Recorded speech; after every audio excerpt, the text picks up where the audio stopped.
ಪೂಜ್ಯಾಯ ರಾಘವೇಂದ್ರಾಯ ಸತ್ಯಧರ್ಮರತಾಯ ಚ ಭಜತಾಂ ಕಲ್ಪವೃಕ್ಷಾಯ ನಮತಾಂ ಕಾಮಧೇನಿಯೇ. ನನ್ನ ಸಮಸ್ತ ಗುರುಗಳಿಗೂ ಕೂಡ ವಂದನೆಗಳನ್ನ ಅರ್ಪಿಸ್ತಾ ಬಿಟ್ಸ್ ಆಫ್ ಇಂಡಿಯಾ ಕನ್ನಡ ಚಾನೆಲ್ನ ವೀಕ್ಷಕರೆಲ್ಲರಿಗೂ ಕೂಡ ವಿಭಾಷಿತಿ ಮಾಡುವ ನಮಸ್ಕಾರಗಳು. ದಿನಭವಿಷ್ಯ ಕಾರ್ಯಕ್ರಮಕ್ಕೆ ತಮಗೆಲ್ಲರಿಗೂ ಸ್ವಾಗತ. ಈ ದಿನ ಅಂದ್ರೆ 7/11/2025 ಶುಕ್ರವಾರದ ದಿನ. ಇವತ್ತಿನ ದಿನ ರೋಹಿಣಿ ನಕ್ಷತ್ರ ಇರಲಿದ್ದು ತದನಂತರ ಮೃಗಶಿರ ನಕ್ಷತ್ರ ಬರಲಿದೆ.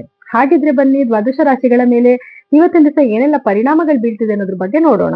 ಮೊದಲನೇದಾಗಿ ಮೇಷರಾಶಿ. ಮೇಷರಾಶಿಯವರಿಗೆ ಚಂದ್ರನು ನಿಮ್ಮ 2ನೇ ಮನೆಯಲ್ಲಿ ಸಂಚಾರ ಮಾಡ್ತಾ ಇರೋದ್ರಿಂದ ಇವತ್ತಿನ ದಿವಸ ನೀವು ಹಣಕಾಸಿನ ವ್ಯವಹಾರ ಮಾಡೋದ್ರಲ್ಲಾಗಿರ್ಬೋದು ಅಥವಾ ಯಾವುದೇ ರೀತಿ ಹಣಕ್ಕೆ ಸಂಬಂಧಪಟ್ಟರೆ ಯಾವುದೇ ವ್ಯವಹಾರ ಮಾಡಿದ್ರು ಕೂಡ ಅದ್ರಲ್ಲಿ ನಿಮ್ಗೆ ಸಕ್ಸಸ್ ಆಗುತ್ತೆ ಅಂತಾನೆ ಹೇಳ್ಬೋದು. ಹಾಗೆ ಇವತ್ತಿನ ದಿವಸ ನೀವೇನಾದ್ರೂ ಅಗ್ರಿಮೆಂಟ್ ಸೈನ್ ಹಾಕೋದಾಗಿರ್ಬೋದು, ಯಾರಿಗಾದ್ರೂ ಅಡ್ವಾನ್ಸ್ ಕೊಡೋದಾಗಿರ್ಬೋದು, ಹಣ ವಿಲೇವಾರಿ ಮಾಡ್ಕೊಳ್ಳೋದಾಗಿರ್ಬೋದು, ಏನೇ ಕೆಲಸನೂ ಕೂಡ ಇವತ್ತು ಶುಭವಾದ ದಿನ ಅಂತ ಹೇಳ್ಬೋದು. ಹಾಗೆ ಇವತ್ತಿನ ನೀವು ಕುಟುಂಬದವ್ರ ಜೊತೆಲಿ ಸ್ವಲ್ಪ ಕಾಲ ಕಳೆಯೋದಾಗಿರ್ಬೋದು, ಅವ್ರ ಜೊತೆ ಎಲ್ಲರೂ ಹೊರಗಡೆ ಹೋಗಿ ಬರೋಂಥದ್ದಾಗಿರ್ಬೋದು, ಅಥವಾ ಪ್ರೀತಿ ವಿಶ್ವಾಸದಿಂದ ಅವ್ರ ಜೊತೆಲಿ ಇರೋದಾಗಿರ್ಬೋದು. ಒಟ್ಟಿನಲ್ಲಿ ಮನೆಯ ವಾತಾವರಣ ಕೂಡ ತುಂಬಾ ನಿಮ್ಗೆ ಖುಷಿ ಕೊಡುವಂತ ಒಂದು ವಾತಾವರಣ ಇವತ್ತಿನ ದಿವಸ ಇರುತ್ತೆ. ಇವತ್ತು ನೀವೇನ್ ಪರಿಹಾರ ಮಾಡ್ಕೊಬೇಕು ಅಂತಂದ್ರೆ, ಇವತ್ತು ನೀವು ಏನು ಆಂಜನೇಯನ ಸ್ಮರಣೆ ಮಾಡೋದ್ರಿಂದ ಅಥವಾ ಆಂಜನೇಯನ ದೇವಸ್ಥಾನಕ್ಕೆ ಹೋಗಿ ಬರೋದ್ರಿಂದ ಇವತ್ತಿನ ದಿವಸ ನಿಮ್ಗೆ ಮತ್ತಷ್ಟು ಶುಭವಾಗಲಿದೆ. ಇನ್ನು ವೃಷಭ ರಾಶಿಯವರಿಗೆ ಇವತ್ತಿನ ದಿವಸ ಚಂದ್ರನು ನಿಮ್ಮ ಲಗ್ನದಲ್ಲೇ ಅಂದ್ರೆ ನಿಮ್ಮ ರಾಶಿನಲ್ಲೇ ಸಂಚಾರ ಮಾಡ್ತಾ ಇರೋದ್ರಿಂದ ಇವತ್ತಿನ ದಿವಸ ನಿಮ್ಗೆ ಒಂದು 50-50 ಮನ್ಸು ಅಂತಾನೆ ಹೇಳ್ಬೋದು.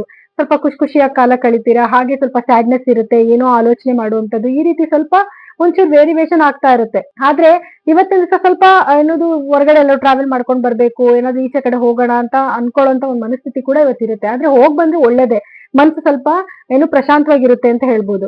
ಸೊ ಇವತ್ತಿನ ದಿವಸ ನೀವೇನ್ ಪರಿಹಾರ ಮಾಡ್ಕೊಬೇಕು ಅಂತಂದ್ರೆ, ನೀವು ಏನು ಚಂದ್ರನ ಕುರಿತು ಧ್ಯಾನ ಮಾಡೋದಾಗಿರ್ಬೋದು ಅಥವಾ ಈಶ್ವರನ ಧ್ಯಾನ ಮಾಡೋದಾಗಿರ್ಬೋದು, ಮತ್ತೆ ಶುಕ್ರ ಗ್ರಹದ ಬೀಜ ಮಂತ್ರನ ಪಠನೆ ಮಾಡೋದ್ರಿಂದ ಕೂಡ ಇವತ್ತು ನಿಮ್ಗೆ ಮತ್ತಷ್ಟು ಶುಭವಾಗಲಿದೆ. ಇನ್ನು ಮಿಥುನ ರಾಶಿಯವರಿಗೆ ಚಂದ್ರನು ಇವತ್ತು ನಿಮ್ಮ 12ನೇ ಮನೆಯಲ್ಲಿ ಸಂಚಾರ ಮಾಡ್ತಾ ಇರೋದ್ರಿಂದ ಇವತ್ತಿನ ನಿಮ್ಗೆ ಏನು ಯಾವ್ದೊಂದು ಕರೆಕ್ಟ್ ಆಗಿ ಪ್ರಮುಖವಾದ ನಿರ್ಧಾರಗಳನ್ನ ತಗೊಳಕ್ ಆಗೋದಿಲ್ಲ. ಅಕಸ್ಮಾತ್ ತಗೊಂಡ್ರು ಕೂಡ ಅದರಲ್ಲಿ ಸ್ವಲ್ಪ ಲಾಸ್ ಇಂಡಿಕೇಟ್ ನ ತೋರಿಸ್ತಾ ಇರುತ್ತೆ.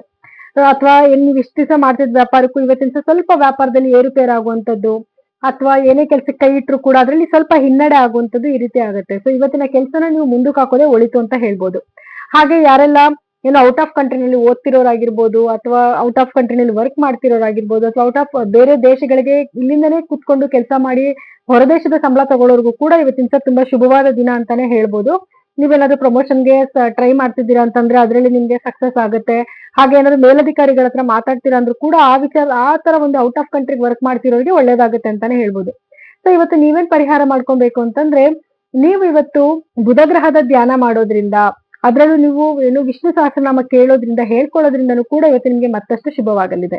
ಇನ್ನು ಕಟಕ ರಾಶಿಯವರಿಗೆ ಇವತ್ತಿನ ದಿವಸ ಒಂದು ಅದೃಷ್ಟಕರವಾದ ದಿನ ಅಂತಾನೆ ಹೇಳ್ಬೋದು. ಇವತ್ತು ನೀವು ಏನೇ ಕೆಲಸ ಕೈ ಇಟ್ರು ಕೂಡ ಅದ್ರಲ್ಲಿ ಖಂಡಿತವಾಗ್ಲೂ ನಿಮ್ಗೆ ಸಕ್ಸಸ್ ಸಿಗುತ್ತೆ. ಸೊ ಯಾವುದೇ ಒಂದು ಪ್ರಮುಖವಾದ ನಿರ್ಧಾರಗಳನ್ನ ಇವತ್ತಿನ ದಿವಸ ನೀವು ತಗೋಬಹುದು, ಅಥವಾ ಯಾವ್ದಾದ್ರು ನೀವು ಸ್ಟಾರ್ಟ್ಅಪ್ ಮಾಡೋದಕ್ಕಾಗಿರ್ಬೋದು, ಅಥವಾ ಏನಾದ್ರು ನಿಮ್ಮ ಸಂಸ್ಥೆನ ಬಿಲ್ಡ್ ಮಾಡ್ಬೇಕು ಅಂತ ಅನ್ಕೊಳ್ಳೋದಾಗಿರ್ಬೋದು, ಅಥವಾ ಏನೇ ಒಂದು ಯಾವ್ದೋ ಭೂಮಿ ಖರೀದಿ ಮಾಡೋದಕ್ಕೋಸ್ಕರ ಅಡ್ವಾನ್ಸ್ ಕೊಡೋದಾಗಿರ್ಬೋದು, ಅಥವಾ ಯಾವ್ದಾದ್ರು ಹಣನ ತಗೊಳ್ಳೋದಾಗಿರ್ಬೋದು, ಯಾವುದೇ ಒಂದು ವಿಚಾರಕ್ಕೂ ಕೂಡ ಇದು ಅತ್ಯಂತ ಶುಭವಾದ ದಿನ ನಿಮ್ಗೆ ಅಂತಾನೆ ಹೇಳ್ಬೋದು. ಹಾಗಾಗಿ ಇವತ್ತಿನ ದಿವಸ ಒಂದು ಅದೃಷ್ಟಕರವಾದ ಕೆಲವು ವಿಚಾರಗಳನ್ನ ಕೂಡ ಕೇಳುವಂತ ದಿನ ಆಗಿರುತ್ತೆ. ಇವತ್ತು ನೀವೇನು ಪರಿಹಾರ ಮಾಡ್ಕೊಬೇಕು ಅಂತಂದ್ರೆ, ಚಂದ್ರನ ಬೀಜ ಮಂತ್ರಗಳನ್ನ ಪಠನೆ ಮಾಡೋದಾಗಿರ್ಬೋದು, ಈಶ್ವರನ ಧ್ಯಾನ ಮಾಡೋದಾಗಿರ್ಬೋದು, ಇದನ್ನ ಮಾಡೋದ್ರಿಂದ ನಿಮ್ಮ ಅದೃಷ್ಟಗಳು ಮತ್ತಷ್ಟು ದುಪ್ಪಟ್ಟಾಗಲಿದೆ. ಸಿಂಹ ರಾಶಿಯವರಿಗೆ ಇವತ್ತಿನ ದಿವಸ ನಿಮ್ಮ ಕರ್ಮಸ್ಥಾನದಲ್ಲಿ ಚಂದ್ರನ ಸಂಚಾರ ಇರೋದ್ರಿಂದ ಇವತ್ತಿನ ದಿವಸ ನೀವು ವ್ಯವಹಾರಕ್ಕೆ ಸಂಬಂಧಪಟ್ಟಿರುವಂತೆ ಎಂತ ಕೆಲಸಗಳನ್ನ ಕೂಡ ಬೇಕಾದ್ರೂ ಇವತ್ತು ನೀವು ಮಾಡ್ಬೋದು. ಅಂದ್ರೆ ಏನಾದ್ರು ವ್ಯವಹಾರಕ್ಕೆ ಸಂಬಂಧಪಟ್ಟಿದ್ದು, ನಿಮ್ ಬಿಸ್ನೆಸ್ಗೆ ಸಂಬಂಧಪಟ್ಟಿದ್ದು ಕೆಲವು ವಸ್ತುಗಳನ್ನ ತಗೊಳ್ಳೋದಾಗಿರ್ಬೋದು, ಅಥವಾ ನೀವು ಅದನ್ನ ಡೆವಲಪ್ಮೆಂಟ್ ಮಾಡ್ಕೋಬೇಕು ಅನ್ನೋ ವಿಚಾರಕ್ಕೋಸ್ಕರ ಅದನ್ನ ಯಾವ್ದಾದ್ರು ಜಾಗ ನೋಡ್ಬೇಕು ಅಥವಾ ಬ್ರಾಂಚಸ್ ಮಾಡ್ಬೇಕು ಅಂದ್ರೆ ಅದಕ್ಕೆ ಹುಡುಕಾಟ ಮಾಡೋದಾಗಿರ್ಬೋದು, ಅಥವಾ ಏನಾದ್ರೂ ನಿಮ್ಗೆ ಇವತ್ತು ವ್ಯಾಪಾರ ಮಾಡ್ತಿರೋ ವ್ಯಾಪಾರದಲ್ಲಿ ಸ್ವಲ್ಪ ಅಧಿಕವಾದ ಲಾಭ ಬರುವಂತದ್ದಾಗಿರ್ಬೋದು, ಅಥವಾ ವ್ಯಾಪಾರಕ್ಕೆ ಸಂಬಂಧಪಟ್ಟಿರುವಂತ ಕೆಲವು ಗುಡ್ ನ್ಯೂಸ್ ಗಳನ್ನ ಕೇಳೋದಾಗಿರ್ಬೋದು, ಇದೆಲ್ಲ ಆಗುವಂತ ಒಂದ್ ದಿನ ಅಂತ ಹೇಳ್ಬೋದು. ಇವತ್ತಿನ ದಿವಸ ನೀವೇನ್ ಪರಿಹಾರ ಮಾಡ್ಕೊಬೇಕು ಅಂತಂದ್ರೆ, ನೀವು ಸೂರ್ಯನ ಧ್ಯಾನ ಮಾಡೋದ್ರಿಂದ ಮತ್ತು ನಾರಾಯಣನ ಸ್ಮರಣೆ ಮಾಡೋದ್ರಿಂದ ಕೂಡ ಇವತ್ತು ನಿಮ್ಗೆ ಮತ್ತಷ್ಟು ಶುಭವಾಗಲಿದೆ. ಇನ್ನು ಕನ್ಯಾ ರಾಶಿಯವರಿಗೂ ಕೂಡ ಇದು ಒಂದು ಅದೃಷ್ಟವಾದ ದಿನ ಅಂತಾನೆ ಹೇಳ್ಬೋದು. ಇವತ್ತಿನ ದಿವಸ ನೀವು ಏನೇ ಕೆಲಸ ಕೈ ಇಟ್ರು ಕೂಡ ಆ ಕೆಲಸದಲ್ಲಿ ಖಂಡಿತವಾಗ್ಲೂ ಸಕ್ಸಸ್ ಆಗುತ್ತೆ. ಹಾಗೆ ನಿಮ್ಮ ತಂದೆ ಜೊತೆಯಲ್ಲಿ ಒಂದು ಪ್ರೀತಿ ಬಾಂಧವ್ಯ ಜಾಸ್ತಿ ಆಗುವಂತದ್ದು, ಅಥವಾ ತಂದೆಯ ಆಶೀರ್ವಾದ ಸಿಗುವಂತದ್ದು, ಅಥವಾ ನೀವೇನೋ ಊರಲ್ಲಿ ಇತ್ತು ಅಂದ್ರೆ ತಂದೆ ಜೊತೆಲಿ ಮಾತಾಡೋದು, ಅವ್ರನ್ನ ನೋಡೋಕೋಸ್ಕರ ಊರ್ಗ್ ಹೋಗುವಂತದ್ದು, ಈ ರೀತಿ ಆಗುವಂತ ಒಂದು ದಿನ ಆಗಿರುತ್ತೆ. ಒಟ್ಟಾರೆಯಾಗಿ ಇವತ್ತಿನ ದಿವಸ ನೀವು ಏನೇ ಕೆಲಸ ಮಾಡಿದ್ರು ಕೂಡ ಅದರಲ್ಲಿ ನಿಮ್ಗೆ ಯಶಸ್ಸು ಖಂಡಿತವಾಗ್ಲೂ ಸಿಗತ್ತೆ. ಸೊ ಇವತ್ತು ನೀವೇನ್ ಪರಿಹಾರ ಮಾಡ್ಕೊಬೇಕು ಅಂತಂದ್ರೆ, ನೀವು ವಿಷ್ಣು ಸಹಸ್ರನಾಮ ಕೇಳೋದ್ರಿಂದ ಆಗಿರ್ಬೋದು, ಅಥವಾ ಪಠನೆ ಮಾಡೋದ್ರಿಂದ ಆಗಿರ್ಬೋದು, ಇವತ್ತು ನಿಮ್ಗೆ ಯಶಸ್ಸು ಸಿಗುತ್ತೆ.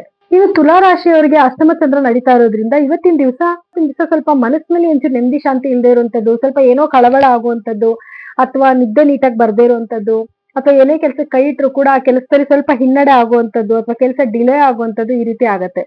ಅದಲ್ದಿರ ಇವತ್ತಿನ ದಿವಸ ನಿಮ್ಗೆ ಅನಿರೀಕ್ಷಿತ ಘಟನೆಗಳು ನಿಮ್ಮ ಜೀವನದಲ್ಲಿ ನಡೆಯುವಂತದ್ದು, ಏನಾದ್ರೂ ನೀವು ಎಕ್ಸ್ಪೆಕ್ಟೇಷನ್ ಮಾಡದಿರುವಂತ ಕೆಲವು ವಿಚಾರಗಳನ್ನ ಕೇಳೋದಾಗಿರ್ಬೋದು, ಹಣಕಾಸಿನ ಅರಿವು ಕೂಡನು ಹಾಗೆ ಬರುತ್ತೆ, ಲಾಸಸ್ ಕೂಡ ಅದೇ ರೀತಿನೇ ಆಗ್ತಾ ಇರುತ್ತೆ. ಅಂದ್ರೆ ಎಕ್ಸ್ಪೆಕ್ಟೇಷನ್ ಮಾಡದೇ ಇರುವಂತ ದಿಢೀರ್ ಅಂತ ಖರ್ಚುಗಳು ಬರುವಂತದ್ದು, ದಿಢೀರ್ ಅಂತ ನೀವು ಎಕ್ಸ್ಪೆಕ್ಟೇಷನ್ ಮಾಡದೇ ಇರೋ ಹಣ ನಿಮ್ ಕೈಗೆ ಬಂದು ಸೇರುವಂತದ್ದು, ಈ ರೀತಿ ಆಗುವಂತ ದಿನ ಆಗಿರುತ್ತೆ. ಇವತ್ತು ನೀವೇನ್ ಪರಿಹಾರ ಮಾಡ್ಕೊಬೇಕು ಅಂತಂದ್ರೆ ಲಕ್ಷ್ಮೀ ದೇವಿಯ ಧ್ಯಾನ ಮಾಡೋದ್ರಿಂದ, ಶುಕ್ರ ಗ್ರಹದ ಬೀಜ ಮಂತ್ರನ ಪಠನೆ ಮಾಡೋದ್ರಿಂದ ಕೂಡ ಇವತ್ತು ನಿಮ್ಗೆ ಮತ್ತಷ್ಟು ಶುಭವಾಗಲಿದೆ. ಇನ್ನು ವೃಶ್ಚಿಕ ರಾಶಿಯವರಿಗೆ ಚಂದ್ರನು ನಿಮ್ಮ 7ನೇ ಮನೆಯಲ್ಲಿ ಸಂಚಾರ ಮಾಡ್ತಾ ಇರೋದ್ರಿಂದ ಇವತ್ತಿನ ದಿವಸ ನಿಮ್ಮ ಗಂಡ ಹೆಂಡತಿ ಮಧ್ಯದಲ್ಲಿ ಒಂದ್ ಒಳ್ಳೆ ಬಾಂಡೇಜ್ ಕ್ರಿಯೇಟ್ ಆಗುತ್ತೆ ಅಂತಾನೆ ಹೇಳ್ಬೋದು. ಹಾಗೆ ಮನೆಯ ವಾತಾವರಣ ತುಂಬಾ ಪ್ರೀತಿ ವಿಶ್ವಾಸದಿಂದ ಇರುತ್ತೆ. ಗಂಡ ಹೆಂಡತಿ ಮಧ್ಯದಲ್ಲಿ ಒಂದು ಒಳ್ಳೆ ಬಾಂಡೇಜ್ ಇರೋದ್ರಿಂದ ಎಲ್ಲಾದ್ರೂ ಹೊರಗಡೆ ಹೋಗಿ ಬರ್ಬೇಕು ಅನ್ಕೊಳ್ಳೋದು, ಅಥವಾ ಮನೆಯಲ್ಲಿ ತಮಾಷೆಯಾಗಿ ಮಾತಾಡೋದಾಗಿರ್ಬೋದು, ಅಥವಾ ಏನೋ ಒಂದು ಮುಖದಲ್ಲಿ ನಿಮ್ಗೆ ಏನೋ ಒಂದು ಕಳೆ ಬಂದಿದೆ ಅನ್ನೋದಾಗಿರ್ಬೋದು, ಅಥವಾ ಎಲ್ಲಾದ್ರೂ ಒಂದು ಶಾರ್ಟ್ ಟ್ರಾವೆಲ್ ಹೋಗಿ ಬರುವಂತದ್ದು, ಈ ರೀತಿ ಆಗುವಂತ ದಿನ ಆಗಿರುತ್ತೆ. ಸೊ ಇವತ್ತಿನ ದಿವಸ ನೀವೇನ್ ಪರಿಹಾರ ಮಾಡ್ಕೊಬೇಕು ಅಂತಂದ್ರೆ ಲಕ್ಷ್ಮೀ ನಾರಾಯಣನ ಪೂಜೆ ಮಾಡೋದ್ರಿಂದ ಮತ್ತು ಏನು ರಾಧಾಕೃಷ್ಣರ ದೇವಸ್ಥಾನಕ್ಕೆ ಹೋಗಿ ಬರೋದ್ರಿಂದ ಅಥವಾ ಅವರ ಸ್ಮರಣೆ ಮಾಡೋದ್ರಿಂದನೂ ಕೂಡ ಇವತ್ತು ನಿಮಗೆ ಮತ್ತಷ್ಟು ಶುಭವಾಗಲಿದೆ. ಇನ್ನು ಧನಸ್ಸು ರಾಶಿಯವರಿಗೆ ಚಂದ್ರನು ನಿಮ್ಮ 6ನೇ ಮನೆಯಲ್ಲಿ ಸಂಚಾರ ಮಾಡ್ತಾ ಇರೋದ್ರಿಂದ ಇವತ್ತಿನ ಸ್ವಲ್ಪ ನಿಮ್ಗೆ ಶತ್ರುಗಳ ಕಾಟ ಜಾಸ್ತಿ ಆಗೋದಾಗಿರ್ಬೋದು, ಅಥವಾ ಅವ್ರ ಕಡೆಯಿಂದ ಏನಾದ್ರು ಕೆಲವು ವಿಚಾರಗಳು ಕಿವಿಗೆ ಬೀಳೋದು, ಅಥವಾ ಅವ್ರನ್ನ ನೀವು ನೆನಪು ಮಾಡ್ಕೊಳ್ಳೋದು, ಈ ರೀತಿ ಆಗೋ ದಿನ ಆಗಿರುತ್ತೆ. ಅದೇ ಗೆಲುವು ಖಂಡಿತವಾಗ್ಲೂ ನಿಮ್ದೇ ಆಗಿರುತ್ತೆ. ಹಾಗೆ ಯಾರನ್ನ ಕೋರ್ಟು ಕೇಸು ಈ ತರದ ಯಾವ್ದೊಂದು ಓಡಾಟದಲ್ಲಿ ಇತ್ತು ಅಂತಂದ್ರೂ ಕೂಡ ಸ್ವಲ್ಪನಾದ್ರೂ ನಿಮ್ ಕಡೆಗೆ ನಿಮ್ ಪರವಾಗಿ ಒಂದು ವಾದ ಮಾಡುವಂತ ಒಂದು ದಿನ ಇದಾಗಿರುತ್ತೆ. ಹಾಗೆ ಇವತ್ತಿನ ದಿವಸ ಏನಾದ್ರು ನಿಮ್ದು ಬ್ಯಾಂಕ್ ವ್ಯವಹಾರಗಳೇನಾದ್ರು ಇತ್ತು ಅಂತಂದ್ರೆ ಅದಕ್ಕೆ ಸ್ವಲ್ಪ ನೀವು ಮುಂದೋಗ್ಬೋದು. ಹಾಗೆ ಏನಾದ್ರು ನಿಮ್ಗೆ ಸಾಲಗಳು ತಗೊಂತಾ ಇದ್ದೀರಾ, ಕೊಡ್ತಾ ಇದ್ದೀರಾ ಅಂತಂದ್ರು ಕೂಡ ಅದಕ್ಕೊಂದು ಒಳ್ಳೆ ದಿನ ಅಂತಾನೆ ಹೇಳ್ಬೋದು. ಹಾಗೆ ಸ್ವಲ್ಪ ಹೆಲ್ತ್ ಇಶ್ಯೂಸ್ ಬರುವಂತ ಚಾನ್ಸಸ್ ಇರುತ್ತೆ, ಅದ್ರ ಕಡೆ ಒಂಚೂರು ನೀವು ಗಮನ ಕೊಡ್ಕೊಬೇಕಾಗಿ ಬರುತ್ತೆ. ಹಾಗೆ ಇವತ್ತಿನ ದಿವಸ ನೀವೇನ್ ಪರಿಹಾರ ಮಾಡ್ಕೊಬೇಕು ಅಂತಂದ್ರೆ ಗುರುಗಳ ಧ್ಯಾನ ಮಾಡೋದ್ರಿಂದ, ಗುರುಗಳ ದೇವಸ್ಥಾನಕ್ಕೆ ಹೋಗಿ ಬರೋದ್ರಿಂದ ಕೂಡ ಇವತ್ತು ನಿಮ್ಗೆ ಮತ್ತಷ್ಟು ಶುಭವಾಗಲಿದೆ. ಇನ್ನು ಮಕರ ರಾಶಿಯವರಿಗೆ ಚಂದ್ರನು ನಿಮ್ಮ 5ನೇ ಮನೆಯಲ್ಲಿ ಸಂಚಾರ ಮಾಡ್ತಾ ಇರೋದ್ರಿಂದ ಇವತ್ತಿನ ದಿವಸ ನಿಮ್ಗೆ ಒಂದು ಒಳ್ಳೆ ದಿನ ಅಂತಾನೆ ಹೇಳ್ಬೋದು. ಏನಾದ್ರು ಕೆಲಸಗಳನ್ನ ಮಾಡೋದಕ್ಕೂ ಕೂಡ ಇದೊಂದು ಶುಭವಾದ ದಿನ ಆಗಿರುತ್ತೆ. ಹಾಗೆ ನೀವೇನಾದ್ರು ಒಂದು ಟ್ರಾವೆಲ್ ಮಾಡ್ಬೇಕು ಅಂತ ಮನಸ್ಸಿಟ್ಕೊಂಡ್ರೆ ಅದಕ್ಕೂ ಕೂಡ ಒಂದು ಶುಭವಾದ ದಿನ ಆಗಿರುತ್ತೆ. ಹಾಗೆ ಇವತ್ತಿನ ದಿವಸ ನಿಮ್ಮ ಮಕ್ಕಳಿಂದ ಒಂದು ಒಳ್ಳೆ ಶುಭ ಸುದ್ದಿಗಳನ್ನ ಕೇಳೋದಾಗಿರ್ಬೋದು, ಅಥವಾ ಮಕ್ಕಳ ಜೊತೆನಲ್ಲಿ ಎಲ್ಲಾದ್ರೂ ಹೊರಗಡೆ ಹೋಗಿ ಬರೋದಾಗಿರ್ಬೋದು, ಅಥವಾ ಅವ್ರ ಎಜುಕೇಶನ್ ಪರ್ಪಸ್ ಆಗಿರ್ಬೋದು, ಏನಾದ್ರು ಒಂದು ಅವ್ರಿಗೆ ಹೆಲ್ಪ್ ಮಾಡೋದಾಗಿರ್ಬೋದು, ಮತ್ತೆ ಅವರಿಂದ ನಿಮ್ಗೊಂದು ಖುಷಿಯಾದ ವಾತಾವರಣ ಕ್ರಿಯೇಟ್ ಆಗುತ್ತೆ. ಅಂದ್ರೆ ಅವ್ರೇನಾದ್ರೂ ಎಕ್ಸಾಮ್ಸ್ ಅಲ್ಲಿ ಒಳ್ಳೆ ಮಾರ್ಕ್ಸ್ ತಗೊಳ್ಳೋದು, ಅಥವಾ ಏನಾದ್ರು ಸ್ಪೋರ್ಟ್ಸ್ ಆಕ್ಟಿವಿಟಿನಲ್ಲಿ ಏನಾದ್ರು ಪ್ರೈಸ್ ಗೆದ್ಕೊಂಡ್ ಬರೋದು, ಈ ರೀತಿ ಅವರಿಂದ ನಿಮ್ಗೆ ಒಂದು ಖುಷಿ ಸಿಗುವಂತ ಒಂದು ದಿನ ಇದು ಅಂತಾನೆ ಹೇಳ್ಬೋದು. ಸೊ ಹಾಗಾಗಿ ಇವತ್ತಿನ ದಿವಸ ನೀವೇನ್ ಮಾಡ್ಬೇಕು ಅಂತಂದ್ರೆ ನೀವು ಈಶ್ವರನ ಧ್ಯಾನ ಮಾಡೋದ್ರಿಂದ ಹಾಗೂ ಗಣಪತಿಯ ಧ್ಯಾನ ಮಾಡೋದ್ರಿಂದ ಇವತ್ತಿನ ದಿವಸ ನಿಮ್ಗೆ ಮತ್ತಷ್ಟು ಶುಭವಾಗಲಿದೆ. ಇನ್ನು ಕುಂಭ ರಾಶಿಯವರಿಗೆ ಚಂದ್ರನು ನಿಮ್ಮ 4ನೇ ಮನೆಯಲ್ಲಿ ಸಂಚಾರ ಮಾಡ್ತಾ ಇರೋದ್ರಿಂದ ಇವತ್ತಿನ ದಿವಸ ನೀವು ತಾಯಿ ಜೊತೆನಲ್ಲಿ ಒಂದು ಒಳ್ಳೆ ಬಾಂಡೇಜ್ ಕ್ರಿಯೇಟ್ ಆಗುವಂತದ್ದು, ತಾಯಿ ಜೊತೆ ಎಲ್ಲರೂ ಹೊರಗಡೆ ಹೋಗಿ ಬರುವಂತದ್ದು, ಅಥವಾ ತಾಯಿಗೋಸ್ಕರ ಏನಾದ್ರು ಗಿಫ್ಟ್ ತಗೊಳ್ಳೋಂಥದ್ದು, ಅಥವಾ ತಾಯಿ ಮನೆಯಿಂದ ಇವಾಗ ಯಾರೆಲ್ಲ ಮದ್ವೆ ಆಗಿ ಬೇರೆ ಮನೆಯಲ್ಲಿ ವಾಸ ಮಾಡ್ತಾ ಇದ್ರೆ ಅಂತವ್ರಿಗೆ ತಾಯಿ ಮನೆಯಿಂದ ಏನಾದ್ರು ಉಡುಗೊರೆ ಬರೋದು, ಅಥವಾ ಅವ್ರ ಕಡೆಯಿಂದ ಕಾಲ್ಸ್ ಬರುವಂತದ್ದಾಗಿರ್ಬೋದು, ಅಥವಾ ಏನಾದ್ರು ಶುಭ ಸುದ್ದಿ ಬರುವಂತದ್ದಾಗಿರ್ಬೋದು, ಈ ರೀತಿ ಆಗೋ ದಿನ ಆಗಿರುತ್ತೆ. ಒಟ್ಟಾರೆಯಾಗಿ ಇವತ್ತಿನ ದಿವಸ ನೀವು ಏನೇ ಕೆಲಸ ಮಾಡಿದ್ರು ಕೂಡ ಅದರಲ್ಲಿ ನಿಮ್ಗೆ ಯಶಸ್ಸು ಖಂಡಿತವಾಗ್ಲೂ ಸಿಗತ್ತೆ. ಸೊ ಇವತ್ತು ನೀವೇನ್ ಪರಿಹಾರ ಮಾಡ್ಕೊಬೇಕು ಅಂತಂದ್ರೆ ನೀವು ವಿಷ್ಣು ಸಹಸ್ರನಾಮ ಕೇಳೋದ್ರಿಂದ ಆಗಿರ್ಬೋದು, ಅಥವಾ ಪಠನೆ ಮಾಡೋದ್ರಿಂದ ಆಗಿರ್ಬೋದು, ಇವತ್ತು ನಿಮ್ಗೆ ಯಶಸ್ಸು ಸಿಗುತ್ತೆ.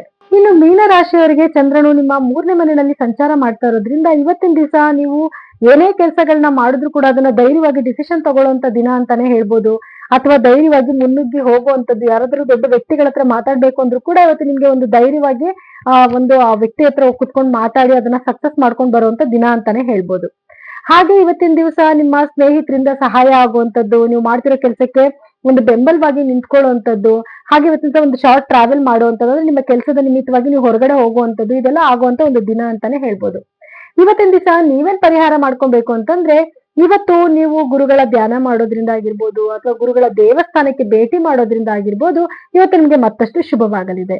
ಇನ್ನು ಇದಾಗಿತ್ತು ದ್ವಾದಶ ರಾಶಿಗಳ ಈ ದಿನದ ಫಲಾನುಫಲಗಳು. ಇನ್ನು ಕಾರ್ಯಕ್ರಮ ಮುಗಿಸುವಂತ ಸಮಯ ಇದಾಗಿದೆ. ನಾಳಿನ ದಿನ ಭವಿಷ್ಯ ಕಾರ್ಯಕ್ರಮದಲ್ಲಿ ಮತ್ತೆ ನಾನು ನಿಮ್ಮನ್ನ ಭೇಟಿ ಮಾಡ್ತೀನಿ. ಎಲ್ಲರಿಗೂ ಕೂಡ ನನ್ನ ನಮಸ್ಕಾರಗಳು.